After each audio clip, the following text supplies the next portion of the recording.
Halo Sobat Exploring Herbal, kembali lagi dengan saya Herbalis Kartika pada channel Exploring Herbal. Jadi pada video kali ini kita akan kembali membahas terkait satu jenis minyak atsiri atau essential oil yang banyak digunakan di Indonesia.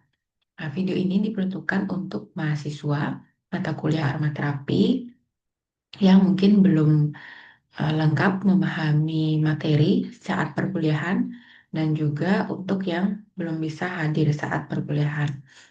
Video ini juga bisa ditonton oleh masyarakat umum yang tertarik dengan pemanfaatan minyak aromaterapi. Kita langsung saja ke materi.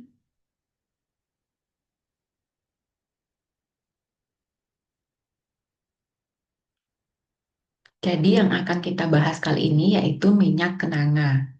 Di sini setelah mempelajari materi dari video ini diharapkan mahasiswa mampu memahami dan menjelaskan sumber atau asal tanaman, kemudian menyebutkan kandungan fitokimia, lalu menyebutkan atau menjelaskan mekanisme farmakologi yang berkaitan dengan efek klinis atau terapi dari minyak kenanga, serta nanti juga ada tambahan terkait informasi keamanan, termasuk pula bagaimana level kualitas dari minyak kenanga di pasaran dan penggunaannya.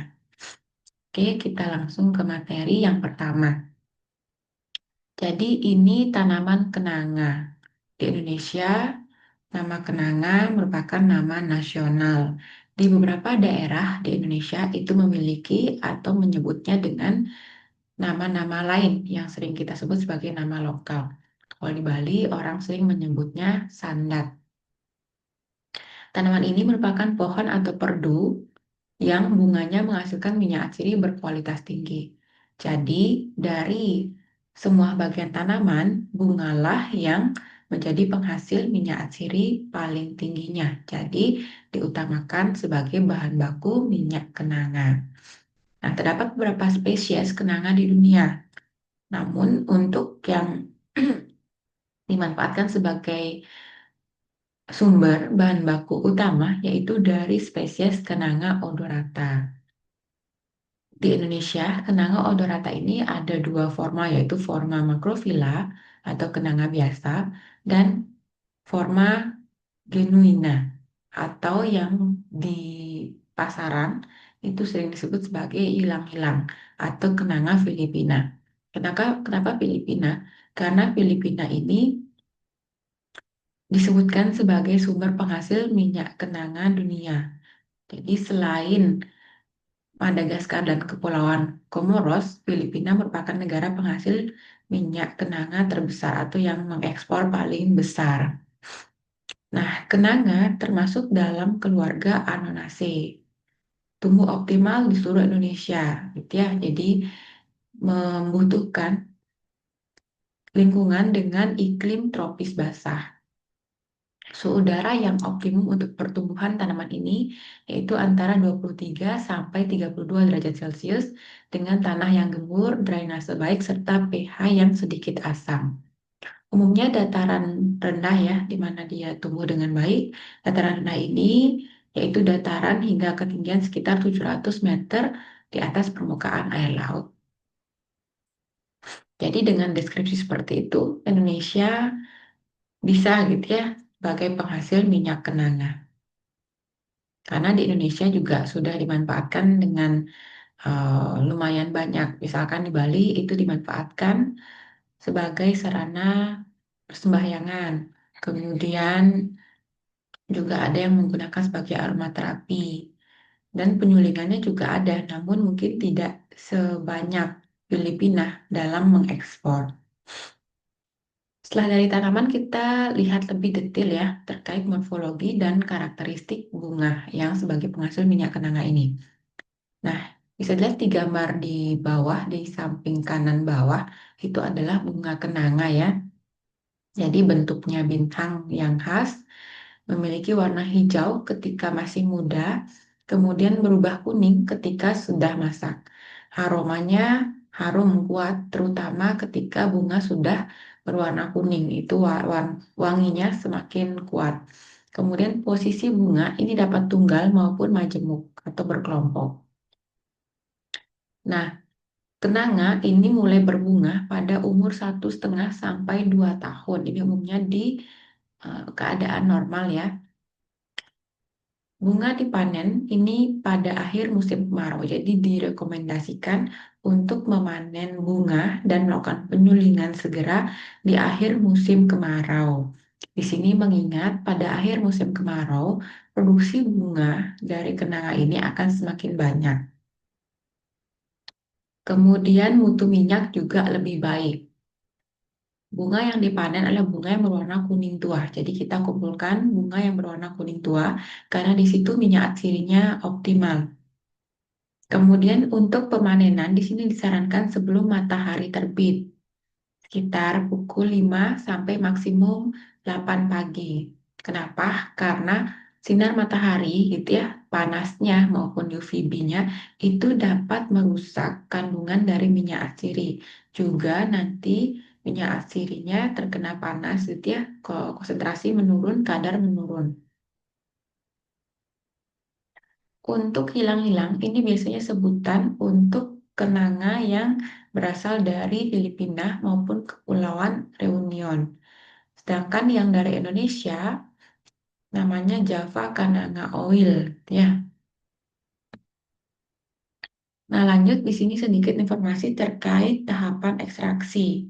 Jadi, salah satu metode ekstraksi yang disarankan untuk perolehan minyak kenanga yaitu menggunakan destilasi uap bertingkat. Nah, bunga yang tadi sudah dipanen ya, yang berwarna kekuningan, itu dipanen sesegera mungkin sebelum proses destilasi. Jadi tidak boleh terlalu jauh jaraknya karena ada proses-proses enzimatis yang dapat merusak kandungan dari minyak kenanga. Sehingga di sini disarankan paling lama itu 6 jam. Sejak panen itu harus langsung didestilasi. Dia untuk menghindari proses fermentasi. Kemudian di sini kenapa fraksinasi atau destilasi bertingkat? Karena kandungan kimia di dalam minyak kenanga itu memiliki level-level titik uap yang berbeda-beda. Sehingga pada suhu pendestilasian yang sama, namun waktunya beda-beda ya lamanya. Nah, suhu di dalam labu, di dalam alat destilator itu bisa meningkat gitu ya, semakin lama dipanaskan atau semakin panjang waktu distilasi, maka dia terpapar panas itu semakin lama sehingga suhu di dalam labu itu meningkat, kemudian mampu menyari atau menguapkan zat-zat yang tadi titik didihnya berbeda tersebut. Sehingga di sini disebutkan ketika waktu distilasi 0 sampai 1 jam menghasilkan minyak dengan aroma paling halus dan kompleks. Ini nilainya paling mahal karena mengandung senyawa-senyawa yang khas gitu ya, yang menguap pada tadi 0 sampai 1 jam. Kemudian ini apabila ditampung menghasilkan fraksi yang disebut minyak kenanga level ekstra atau yang level yang paling tinggi atau level supernya lah, ada yang menyebut seperti itu. Kemudian di grade 1 yaitu minyak yang dihasilkan pada waktu distilasi 1 sampai 2 jam. Di sini minyak yang tertampung berkarakteristik floral intens, kemudian juga sering digunakan pada parfum dan kosmetik. Kemudian grade 2 yang diperoleh pada waktu 2 sampai 4 jam memiliki aroma lebih berat, sering dimanfaatkan untuk produksi sabun dan krim. Lalu yang terakhir, yang didestilasi setelah 4 sampai 6 jam, di sini menghasilkan grade 3 yang fraksi atau aromanya lebih berat lagi, sehingga dipakai pada produk rumah tangga. Seperti itu, jadi perhatikan eh, beda lama waktu distilasi, maka level grade minyaknya juga berbeda. Dan peruntukan pasaran atau komersilnya juga berbeda. Bisa jadi dalam satu proses destilasi kita mendapatkan 3 jenis minyak ini. Ketika kita menampung di tiap jamnya. Jadi saat 0 sampai 1 jam kita tampung, kita pisahkan. Kemudian kita berikan labu penampung yang baru. 1 sampai 2 jam kita tampung grade 1. Kemudian labu yang baru lagi untuk grade 2 dan berikutnya labu yang baru lagi untuk grade 3. Sehingga kita dalam sekali proses destilasi menghasilkan 4 level kualitas dari minyak kenanga. Jadi tidak ada yang dibuang gitu ya. Semua eh, komponen minyak itu dinilai. Keunggulan dari minyak kenanga gitu ya, ini dibandingkan dengan minyak asiri daerah tropis yang lain seperti nilam, cengkeh maupun serewangi.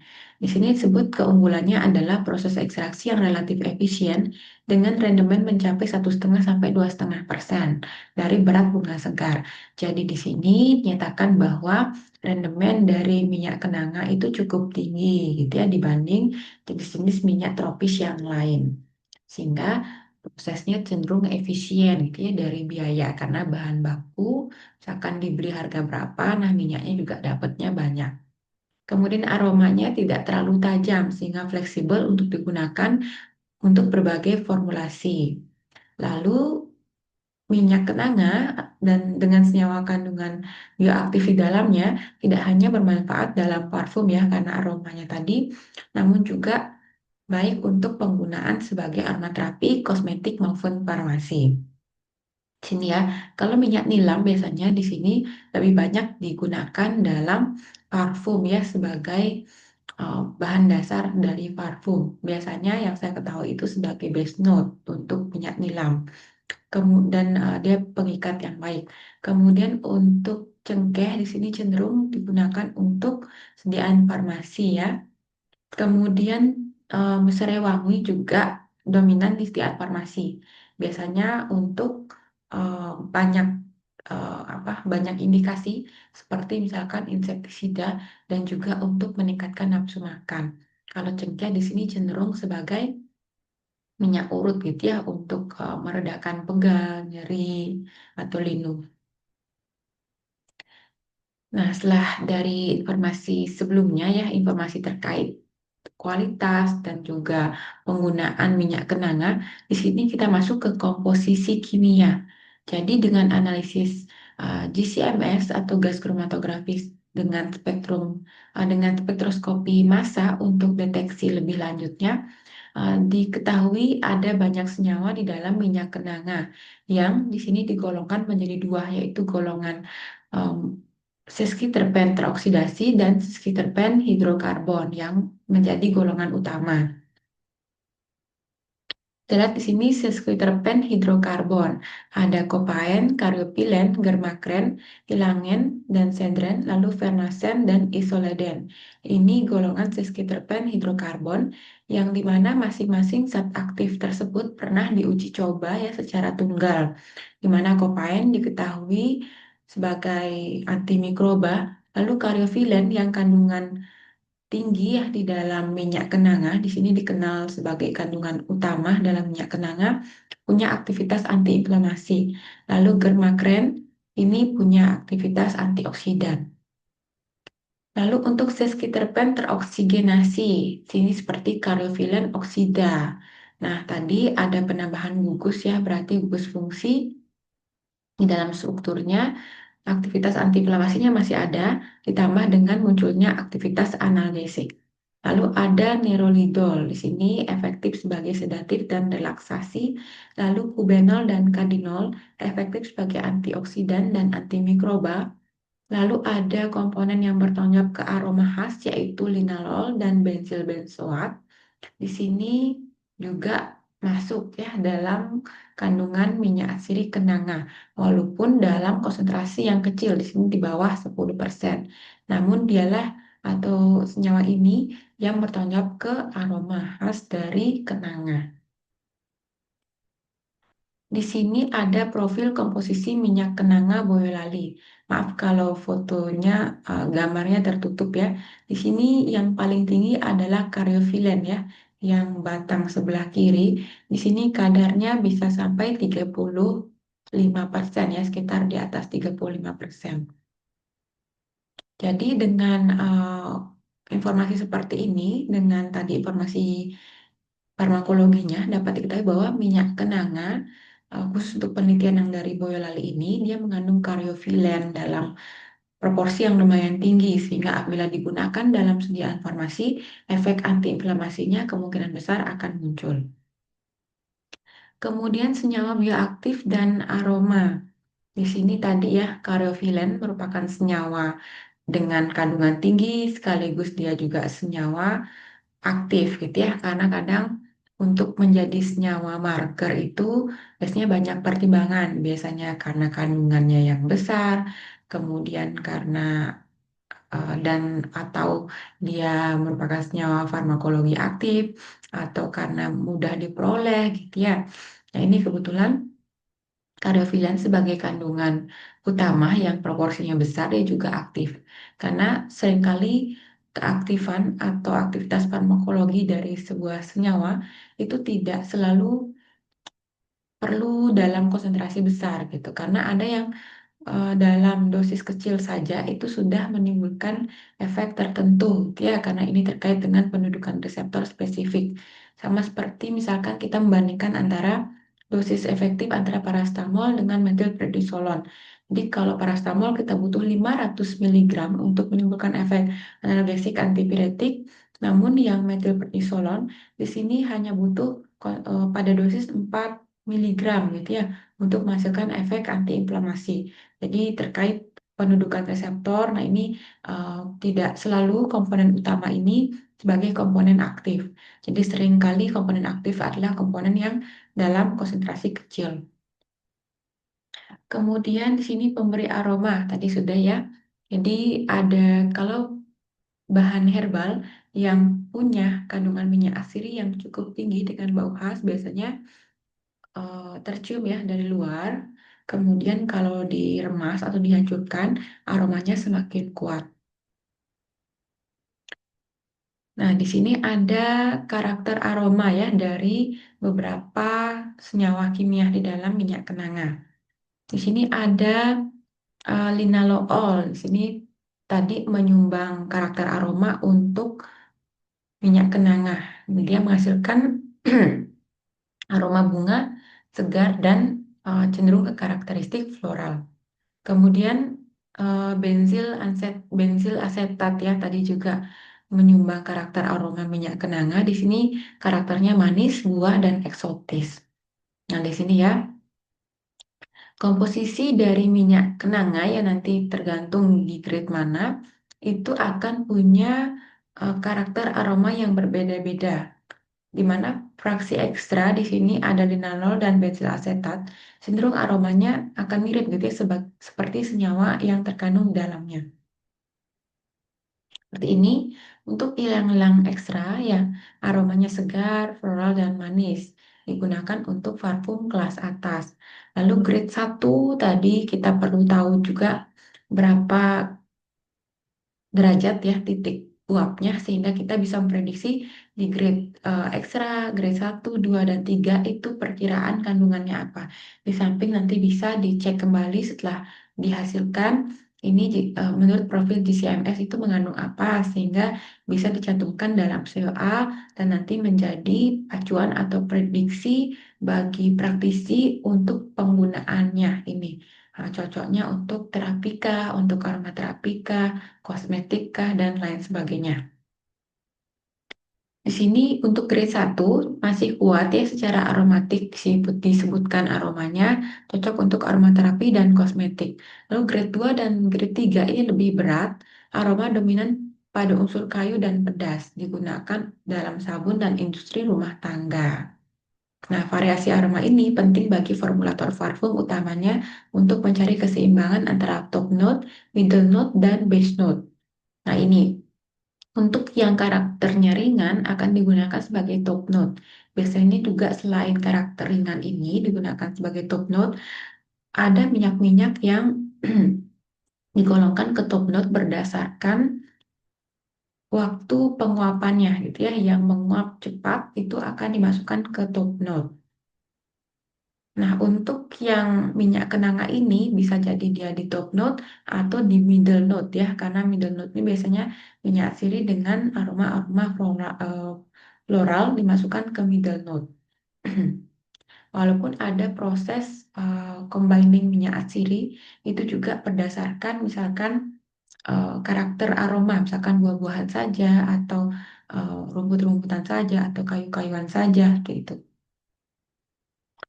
Nah, setelah informasi tadi, saya harap siap untuk ke topik penggunaan ya. Jadi untuk minyak kenanga di sini digunakan dalam beberapa aktivitas farmakologi. Jadi sudah dibuktikan baik melalui penelitian in silico, in vitro, in vivo, bahkan klinik yang kita akan bahas kali ini. Nah, seperti aktivitas antimikroba. Di sini dilaporkan minyak dari kenanga odorata punya aktivitas antibakteri, terutama terhadap gram positif, walaupun juga bisa ke gram negatif. Salah satu bakteri gram positif yaitu Staphylococcus aureus di sini dikabarkan menunjukkan kerentanan yang tinggi terhadap minyak atsiri kenanga odorata. Nah, kita lihat lagi di sini selain Staphylococcus aureus, Bacillus cereus, Bacillus subtilis, dan juga strain yang resisten yaitu methicillin resistant Staphylococcus aureus itu juga aktif bisa dihambat oleh minyak kenanga. Kemudian bakteri gram negatif juga bisa ya dihambat seperti Escherichia coli, spesies Shigella, kemudian Pseudomonas aeruginosa, lalu dari spesies Salmonella. Mikroba seperti fungi juga bisa dihambat seperti Candida albicans, spesies Aspergillus, Rhizopus oryzae, dan spesies ragi yang lain. Kemudian untuk aktivitas antioksidan, di sini ada minyak atsiri kenanga odorata, pernah diuji in vitro ya, menggunakan metode DPPH, di mana persen penghambatannya yang 63,8% ini dua kali lebih tinggi dibandingkan standar Trolox. Jadi Trolox ini salah satu bahan yang sering digunakan sebagai standar antioksidan gitu ya. Selain misalkan bisa dipakai vitamin C, vitamin E, kemudian ada quercetin sering ya eh, untuk standar antioksidan, kemudian bisa dari oksidan antioksidan sintetis seperti BHT, BHA gitu. Nah, di sini kebetulan yang pernah diujikan dengan minyak kenanga adalah Trolox. Semakin tinggi persen penghambatan, maka semakin tinggi pula aktivitas antioksidan. Namun walaupun dinyatakan demikian, kita perlu cek kembali ke artikel aslinya. Karena kita perlu melihat berapa konsentrasi dari minyak kenanga yang dipakai dan berapa konsentrasi dari Trolox yang dipakai. Karena kalau tidak sebanding ya kita tidak bisa menyatakan bahwa minyak kenanga lebih baik dari Trolox gitu ya. Kalau tidak diujikan pada konsentrasi yang setara atau yang sama. Kemudian seringkali pada pengujian farmakologi kita menganggap atau menggunakan standar yang memang sudah universal diketahui aktivitasnya itu superior gitu ya dibanding bahan alam yang mungkin baru-baru ditemukan. Sehingga kalau ditemukan gitu kasus standar aktivitasnya lebih rendah gitu ya dibanding bahan alam, ini perlu di cross check kembali walaupun tidak menutup kemungkinan memang hasilnya betul ya. Namun hanya sebagai cross check karena ini kan sudah standar internasional digunakan dan dikenal aktivitasnya baik gitu ya makanya kita gunakan sebagai pembanding. Sehingga kita perlu cek kualitas dari standar tadi apakah masih bagus saat digunakan pada pengujian seperti itu. Kemudian pada pengujian dengan model pemutihan beta karotin juga minyak kenanga menunjukkan aktivitas yang baik.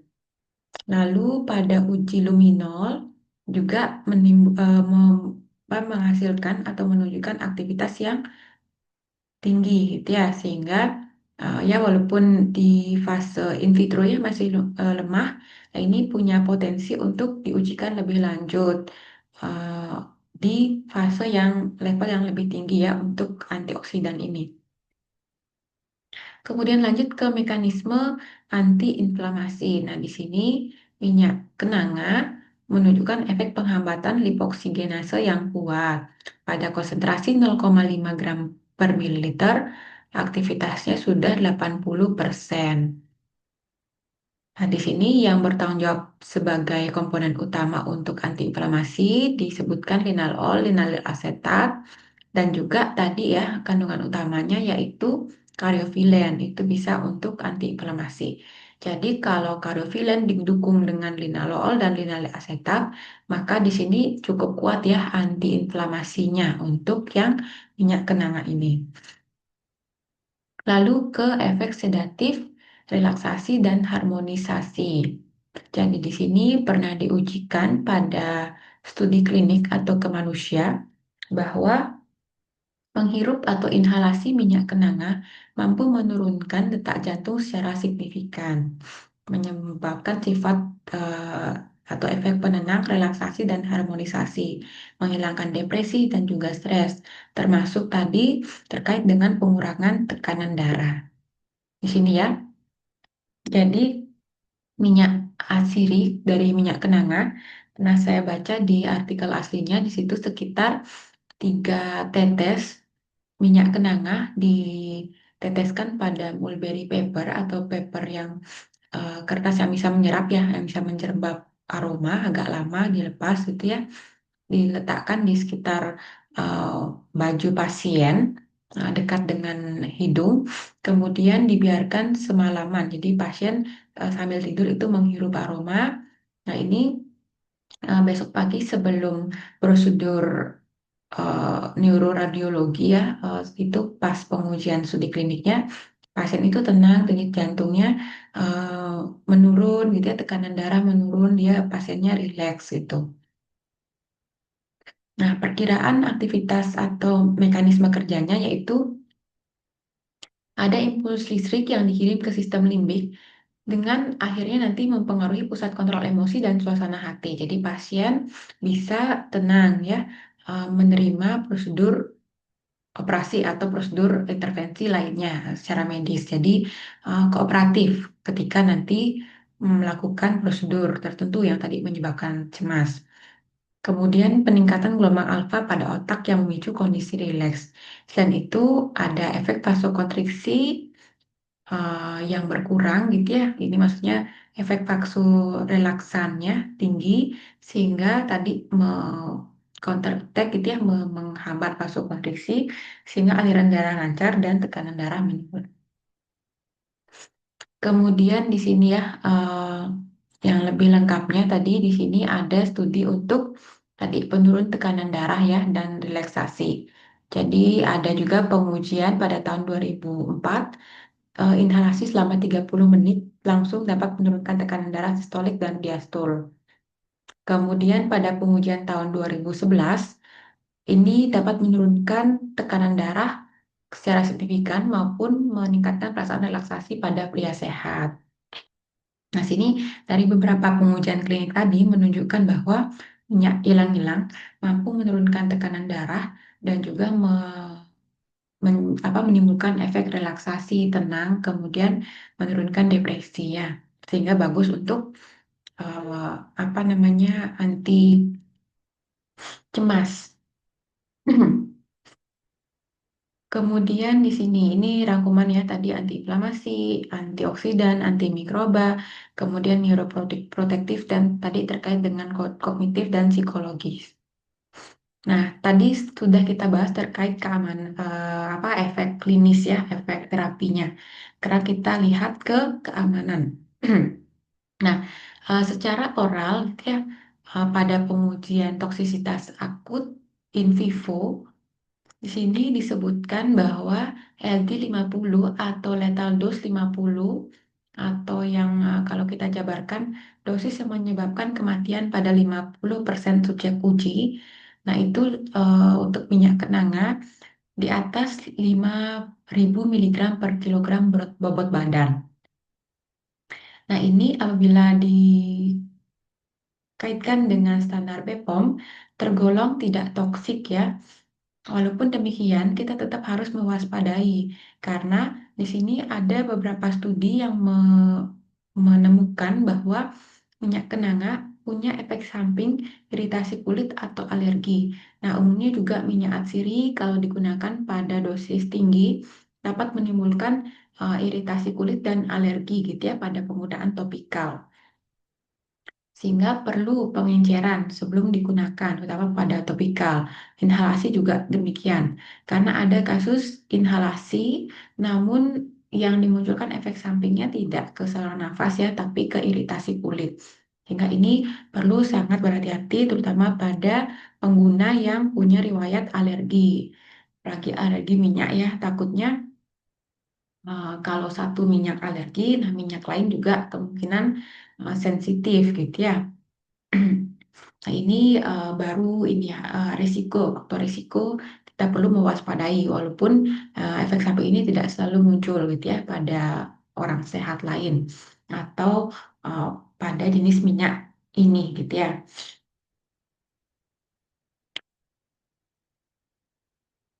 Dan terkait dengan dosis tadi toksik itu kan pada tikus dan mencit untuk penggunaan oral ya, toksisitas oral. Sehingga kalau minyak kenanga tadi digunakan untuk sediaan oral, ini perlu pengenceran dan dosisnya disesuaikan kembali. Karena ini LD50, kalau kita konversi ke manusia gitu ya, kita perlu tahu dulu ini pengujiannya pada mencit atau tikus. Kemudian kita kalikan faktor konversi ke manusia dan ini baru dosis LD50, sehingga kita butuh pengurangan lagi yang agak jauh gitu ya, biasanya 1/100 atau lebih kecil lagi sebagai dosis awal untuk penggunaan minyak kenanga. Nanti baru kalau dirasa aman, baru ditingkatkan perlahan gitu ya. Karena kalau di penggunaan sehari-hari ya di praktek klinis, nah itu tidak butuh sebanyak ini gitu. Memang cukup 2 sampai 3 tetes di diffuser atau tadi ya dihirup itu sudah cukup dan aman gitu ya. Nah, sebelum ke soal, saya ingin mengajak untuk melihat artikel ilmiah terkait minyak kenanga. Nah, ini adalah artikel ilmiah walaupun terbit di tahun 2015, isinya lumayan lengkap ya. Nanti bisa kita update dengan penelitian primer yang terbaru terkait minyak kenanga. Nah, ini bisa di-download free ya di internet. Ini ada taksonomi, kemudian penggunaan secara etnomedisin atau secara empirisnya di berbagai negara seperti apa, lalu sinonim, eh, kemudian ada common name ya, di beberapa negara, suku itu seperti apa.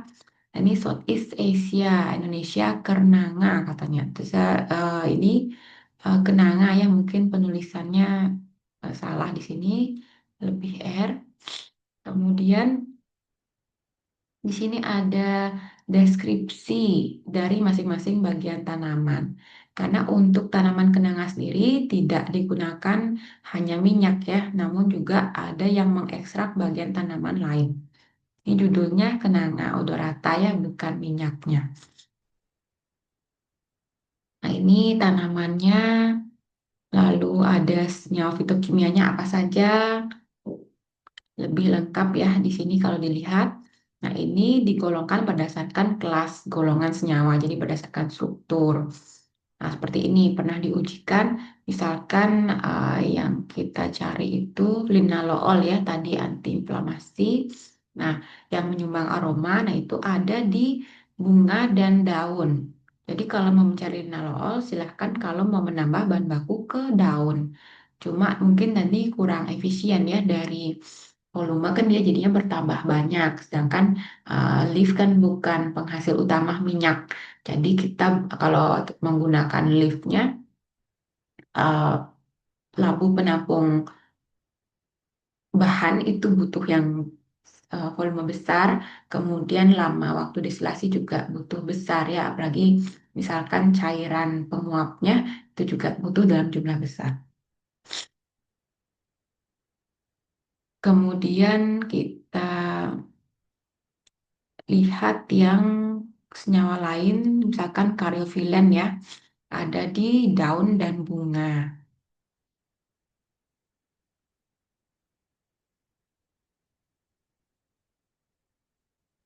Nah, ini sebagai referensi di bagian mana gitu sehingga kalau kita mencari minyak dengan kualitas tertentu yang mengandung senyawa tertentu dalam jumlah tinggi, nah kita perlu memilih ya kalau optimalnya apakah semua bagian tanaman yang ada ini kita gunakan atau salah satu saja dan bagian apa yang cocok kita gunakan gitu ya karena tidak selalu bunga ya karena misalkan seperti ini gamma kadinen adanya di daun ya bukan di bunga seperti itu.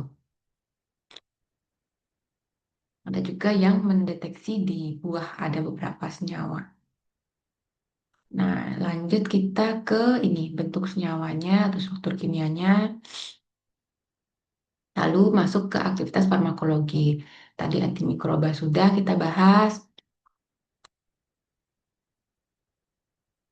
Nah, ini tabel untuk sebaran sebaran metabolit sekunder ya dalam ekstrak.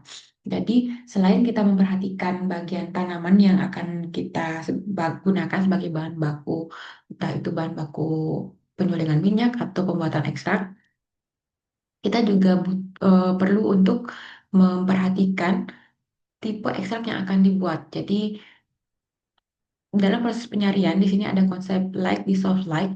Jadi, cairan penyari itu harus disesuaikan sifatnya dengan sifat kelarutan dari senyawa yang ingin kita ambil gitu ya. Oleh karena itu, ketika cairan penyarinya beda sifat, seperti ini metanol, kemudian ini lebih tinggi ke non-polarannya, maka senyawa yang diambil juga berbeda gitu. Kita lihat metanol ekstrak, kloroform, metanolik ekstrak dari eh, buah, aseton, ini dari daun, ini macam-macam ya, tergantung ekstrak yang ingin dicari kualitasnya seperti apa. Kemudian ini deskripsi dari narasi dari aktivitas farmakologi ya. Namun di sini sudah ditampilkan tabelnya langsung, jadi rangkumannya. Misalkan di sini antimikroba dari ekstrak ya. Kita lihat dari bunga, leaf, lalu jadi ekstrak yang pernah digunakan itu whole. Nah ini kita lihat whole-nya ya, whole part, keseluruhan bagian tanaman, namun dalam bentuk essential oil. Nah bisa aktif untuk MRSA, kemudian ini Bacillus subtilis dan seterusnya. Jadi masing-masing bagian tanaman dengan masing-masing eh, metodenya di sini itu ada patogen yang dites itu apa saja yang sudah untuk melihat aktif tidak aktif berapa MIC MBC-nya silahkan cek di masing-masing pustaka yang dicantumkan ini. Kemudian untuk aktivitas, nah di sini selain antimikroba juga sudah dirangkum untuk antibiofilm dan antioksidan. Kita coba putar. Nah di sini ya. Jadi untuk antibiofilm, nah ini menggunakan essential oil dari bunga. Nah ini ada konsentrasinya ya 0,01 persen volume per volume. Jadi kalau kita dalam mili ya berarti 0,01 mili dalam 100 mili sediaan. Nah, ini punya efek antibiofilm terhadap S. aureus. Biasanya S. aureus ini patogen di kulit ya, penyakit kulit. Sehingga bisa nanti kalau formulasi topikal pada kulit, kita bisa sesuaikan. Misalkan mau membuat minyak gitu ya, minyak oles atau minyak apa balur gitu dalam konsentrasi, maaf, dalam volume 100 mililiter. Berarti sebenarnya minyak kenanga itu cukup 0,01 mililiter. Nah, itu bisa apa dites ini berapa tetes gitu ya. Jadi dalam konsentrasi, dalam penggunaan sekian, ini inhibisinya sudah 80%. Silahkan kalau mau ditingkatkan, asalkan tidak melebihi dari konsentrasi optimum tadi yang menyebabkan lethal dose ataupun yang menyebabkan iritasi. Karena sediaan topikal itu sebelum dipasarkan kan perlu dilakukan uji iritasi ya. Kemudian antioksidan di sini kita mungkin fokus ke essential oil saja. Ini nomor 3. Ini aktivitasnya cukup tinggi ya. Jadi ini membandingkan persen penghambatan antar beberapa tipe apa namanya tipe ekstrak gitu ya. Di sini lumayan essential oil ini persen penghambatannya cukup tinggi gitu ya. Cuma sayangnya ini metode pengujiannya beda. Lalu kita lanjut ke insektisida. Ini juga penggunaannya essential oil dari bunga untuk insek, jadi nyamuk ya, nyamuk Aedes aegypti itu bisa. Ini nyamuk juga spesies Andirus, lalu spesies C. Guinevaxiatus. Nah, ini ada juga persennya.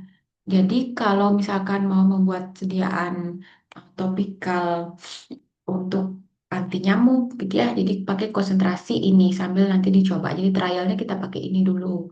Atau kalau membuat sediaan semprot ya, jadi sediaan PKRT untuk anti nyamuk, nah itu silahkan adopsi ini persentase di dalam sediaannya. Kemudian kita lihat yang ini anti melanogenesis, tapi sayangnya tidak ada ini ya essential oil. Nah ini ada essential oilnya anti inflamasi. Nah ini konsentrasinya ini in vitro ya sepertinya 0,5 mikrogram per mililiter. Ini juga in vitro, yang in vivo itu ini model induksi karagenan pada ini ya model tikus biasanya kalau edema ini persen inhibisinya 62,9% pada dosis oral 100 miligram per kilogram. Kemudian sedatif relaxing ini essential oil. Jadi ini efeknya ini juga bisa transdermal administration. Jadi bisa diformulasikan sebagai sediaan transdermal. Lalu meningkatkan mood, ini juga essential oil. Lalu essential oil lagi, nah ini sayangnya tidak ada lagi ya. Kalau pengujian anti hiperglikemik, spermatotoksik, nah di sini ada apa namanya? Ada penggunaannya juga kenanga, namun tidak ada essential oil yang pernah diuji cobakan untuk efek ini. Di sini ada spermatotoksik. Nah, ini dapat menyebabkan abnormalitas pada sperma, lalu mengurangi motilitas sperma. Ini ya. Jadi hati-hati kalau penggunaan minyak kenanga pada pria sehat yang aktif secara seksual ya. Eh, ini bisa dilihat eh, ekstrak etanol dari root bulb-nya. Nanti kalau mau ngecek apakah esensial oil kenanga juga berbahaya, nah itu kita bisa cek tadi di tabel di atas, apakah kandungan senyawa yang ada di dalam etanolik root bulb ini ada juga di esensial oil. Kalau ada ya kita perlu berhati-hati, walaupun nanti penggunaannya secara inhalasi atau topikal itu masih ada kemungkinan berapa persen itu yang masuk ya ke pembuluh darah, sehingga perlu hati-hati. Nah, itu mungkin terkait review dari minyak kenanga yang bisa kita cek bersama. Nah, kita lanjut ya ke soal untuk mengetahui seberapa sudah paham untuk materi minyak kenanga ini. Pertama, tanaman penghasil minyak kenanga gitu ya di dunia, terutama di Indonesia, yaitu kenanga apa? Karena spesiesnya banyak. Nah, jadi kenanga odorata ya. Jadi ditanya jenis, nanti bukan forma, ini biasanya varietas gitu ya. Ini tanya jenis. Lagi ini gitu ya. Lagi ini kan nama spesies ya. Nah, kalau di sini sudah disebut genusnya, diminta jenis berarti hanya nama terakhir gitu ya dari nama Latin tanaman. Kemudian minyak kenanga yang merupakan produk Indonesia. Ini adalah tadi ya Java Kenanga Oil. Kenapa di Java? Karena dari peta sebaran minyak asiri di Indonesia, nah Pulau Jawa adalah penghasil minyak kenanga di Indonesia. Jadi walaupun bisa tumbuh baik di daerah lain, namun yang penghasilnya yang banyak membudidayakan dan banyak menyuling gitu ya sebagai sumber minyak kenanga adalah di Pulau Jawa. Kemudian komponen penyusun minyak kenanga.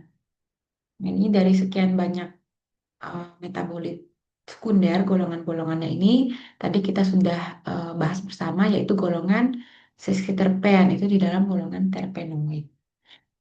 Kemudian dari golongan sesquiterpen hidrokarbon yang termasuk dalamnya apa? Dia karyofilen. Lalu komponen utama minyak kenanga. Tadi ya yang persentasenya Boyolali itu di atas 35% karyofilen. Lalu monoterpen teroksigenasi yang menyebabkan aroma khas. Tadi ada linalol. Satu lagi bensil asetat tidak disebutkan. Kemudian yang memberikan aktivitas antiinflamasi melalui mekanisme apa? Yaitu tadi ya penghambatan lipoksigenase. Karena kalau yang lain, nah ini kan metabolisme ya. Kemudian ini enzim pemetabolisme. Kemudian aktivitas antibakteri minyak kenanga. Pada apa gitu ya, terutama gram positif. Jadi kita perlu cari mana di pilihan ini yang gram positif. Jawabannya adalah Staphylococcus aureus. Karena kalau E. coli ini bakteri sih tapi gram negatif. Lalu ini juga Salmonella typhi gram negatif. Kalau Aspergillus niger dan Candida albicans itu adalah jamur. Jadi tidak sesuai ya dengan pertanyaan. Kemudian untuk mekanisme minyak kenanga yang mempengaruhi sistem limbik, suasana hati, memori gitu ya, yang nanti berpengaruh pada detak jantung tadi, itu memberikan aktivitas apa? Ya, antihipertensi ya yang lebih cocok. Karena mungkin kalau disebutkan di sini ada efek ke neurologi, ya mungkin itu yang pilihan paling tepatnya. Namun kalau tidak ada, kita pilih antihipertensi. Karena tadi kita sudah baca langsung ya ke lebih detail ke pengujiannya. Jadi selain ada efek ini juga ada efek penurun denyut jantung. Kemudian ini bahan referensi atau bahan standar yang digunakan sebagai senyawa standar pada aktivitas antioksidan dari minyak kenanga tadi yang pernah diujikan yaitu Trolox ya. Walaupun yang lain ini juga bisa sebagai bahan referensi. Namun yang pernah untuk apa? Pernah untuk kenanga dan aktivitasnya cukup kuat yaitu Trolox.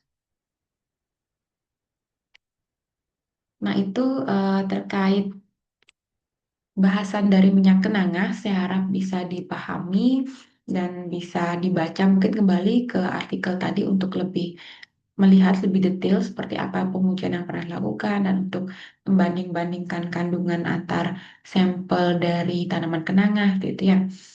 Mungkin sampai sini dulu. Kalau ada yang ingin ditanyakan, kritik, saran, komentar, silahkan dicantumkan nanti di kolom komentar.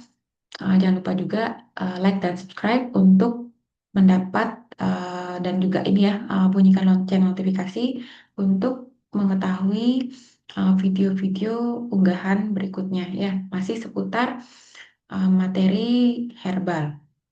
Terima kasih. Saya tutup. Sampai jumpa di video berikutnya.